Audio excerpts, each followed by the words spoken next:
तस्वीरें आ रही हैं दरिया चनाब की, वहां पर पानी सूखा हुआ है और पानी कम हो रहा है।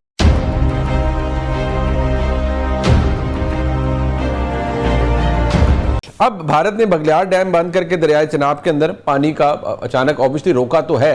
So what next from us? हम अब इसके बाद क्या करेंगे? And now suddenly water has been opened after 24 hours, more than 24 hours, and a flood alert has been issued by Pakistani authorities in Lahore across the Punjab province of Pakistan. तो बिजली पर भी मारा, खाने पर भी मारा, पानी पर भी मारा, 3 गुना पाकिस्तान पे चोट पहुंचाई है। So suddenly there's been a massive rise in water in Chenab River and in adjoining areas. So certainly Pakistan is confused with what it is witnessing right now. First, the water being stopped and now suddenly water being opened in that area. हमें तो ये लग रहा था कि दिल्ली के ऊपर बम बरसेंगे, हमें तो ये लग रहा था कि बैलिस्टिक मिसाइल्स उड़ेंगी, हमें ऐसा लग रहा था कि आग ही आग होगी। पाकिस्तान का डिफेंस मिनिस्टर होने लगा कि वॉर प्रिपरेशंस शुरू हो गए हैं, भारत में युद्ध की तैयारियां शुरू हो गई हैं। ख्वाजा आसिफ साहब रो पड़े थे नदीम मलिक साहब के प्रोग्राम में, और रोते हुए ख्वाजा आसिफ साहब ने बाकायदा भर ला गई आंखें, और उसके बाद वो नदीम मलिक साहब ने भी कहा कि आप जज्बाती हो गए, आप रो पड़े। इंडिया की सेवरल स्टेट्स में ये अनाउंस कर दिया गया है कि वहां पर मॉक ड्रिल्स स्टार्ट कर दी जाए। खुदा न खास्ता जो है हमारी जो एग्जिस्टेंस है वो खतरे में हुई तो फिर जो है अगर हम नहीं तो कोई भी नहीं है, फिर सीधी बात है। नमस्कार दोस्तों, स्वागत है आपका हिंदू अर्थ वॉइस में। पाकिस्तान के रक्षा मंत्री ख्वाजा आसिफ हाल ही में भारत को लेकर दिए गए एक इंटरव्यू में लाइव रोते हुए नजर आए। उन्होंने कहा, अगर भारत ने पाकिस्तान पर हमला किया या हमारे अस्तित्व को खतरा हुआ तो कोई भी इस धरती पर जीवित नहीं रहेगा, हम नहीं तो फिर कोई नहीं। उनके आंसू और कांपती आवाज़ ने साफ दिखा दिया कि पाकिस्तान भारत के दबाव में घबराया हुआ है और मानसिक रूप से टूट चुका है। आसिफ ने भारत पर आतंकवाद फैलाने और सिंधु जल संधि के उल्लंघन का आरोप लगाया। दूसरी ओर भारत ने पहले चिनाब नदी का पानी रोककर पाकिस्तान को प्यासा मारा और फिर अचानक पानी छोड़कर पाकिस्तान में बाढ़ ला दी, जिससे भारी तबाही हुई। पाकिस्तान इस कदम को जल आतंकवाद बता रहा है। मौजूदा हालात यह दर्शाते हैं कि भारत हर मोर्चे पर पाकिस्तान को घेर रहा है। अब पाकिस्तान की हालत इतनी खराब हो चुकी है कि पूरा देश रो रहा है और अंतर्राष्ट्रीय समुदाय से दया की भीख मांग रहा है।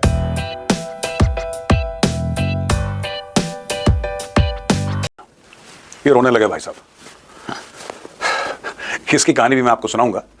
इसकी कहानी थोड़ी सी लंबी है और मैं आपको विस्तार में बताऊंगा कि क्यों रोने लगे, इन्होंने कौन सी धमकी दी थी और कौन सी धमकी देने के बाद आज की तारीख में इनका एक टेलीविजन शो में ब्रेकडाउन हो गया। ये मैं आपको बता रहा था, पाकिस्तान इन टीयर्स। अब दिख तो नहीं रहे आपको आंसू, तो मैंने बोला मैं ही बना दूं उसमें, ठीक है। यही ख्वाजा आसिफ जो पाकिस्तान का डिफेंस मिनिस्टर है, कुछ समय पहले कह रहा था ऑल आउट वॉर अगर भारत अटैक करता है। और अटैक किसको माना जाएगा? अटैक किसको माना जाएगा दोस्तों? अगर भारत पानी रोक देता है पाकिस्तान का तो उसको ऑल आउट वॉर माना जाएगा। हम ये मानेंगे कि भारत ने युद्ध की घोषणा कर दिया, ऐलान जंग कर दिया भारत ने पानी रोक दिया। अगर ऐसा करता है तो फिर देखना, फिर न्यूक्लियर मिसाइल होंगी, फिर टैक्टिकल न्यूक्लियर वॉरहेड्स होंगे, फिर उसके बाद बैलिस्टिक मिसाइल्स जाएंगी और भारत के डैम तोड़ देंगे और ऐसा कर देंगे, रोक दिया पानी। हमें तो ये लग रहा था कि दिल्ली के ऊपर बम बरसेंगे, हमें तो ये लग रहा था कि बैलिस्टिक मिसाइल्स उड़ेंगी, हमें ऐसा लग रहा था कि आग ही आग होगी।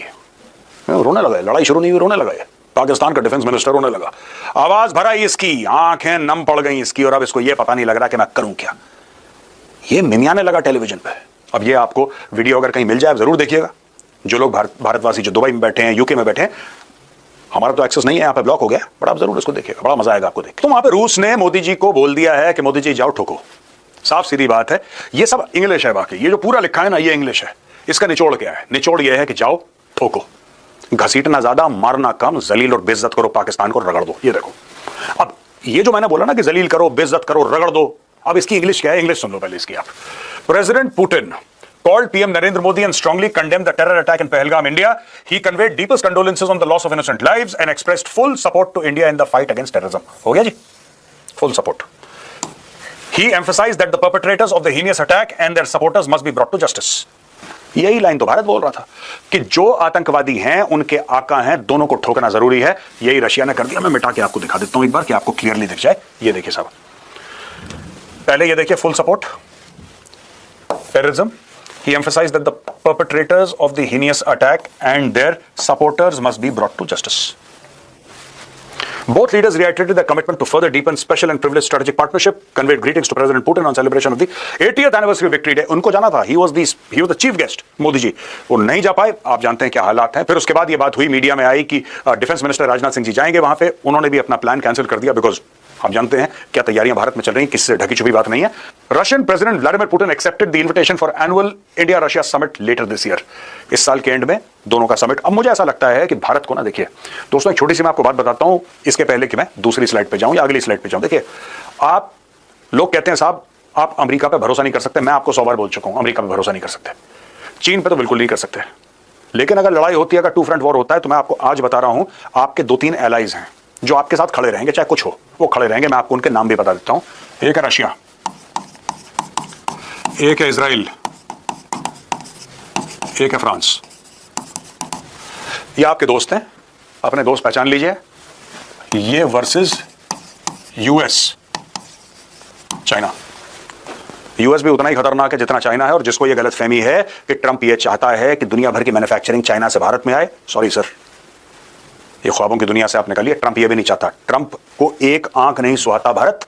ठीक है, Modi is my good friend, ये सब ठीक है, दोस्त हैं, लेकिन ट्रंप क्या चाहता है? ट्रंप चाहता है सारी मैन्युफैक्चरिंग वापस यूएस आए। ठीक है, और अमेरिकन डीप स्टेट का सबसे बड़ा फियर क्या है दोस्तों? सबसे बड़ा फियर अमेरिकन डीप स्टेट का यह है कि एक दिन भारत भी वैसा ना बन जाए जैसे चाइना है। भारत की रणनीति अब और भी स्पष्ट होती जा रही है।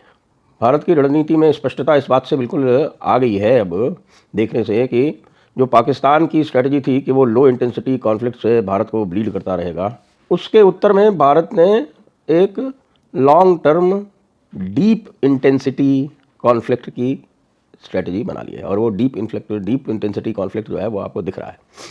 भारत एक छोटी सी एक्सरसाइज करता है और उसके बाद पाकिस्तान में इतना हड़कंप मच जाता है, वो इतने आतंकित हो जाते हैं कि फिर वो लगातार अपने विमान इधर से उधर उड़ाते रहते हैं। और अब ये पता चल रहा है कि उनके डेली हिसाब से लगभग 150 से 200 बिलियन डॉलर खर्च हो रहे हैं।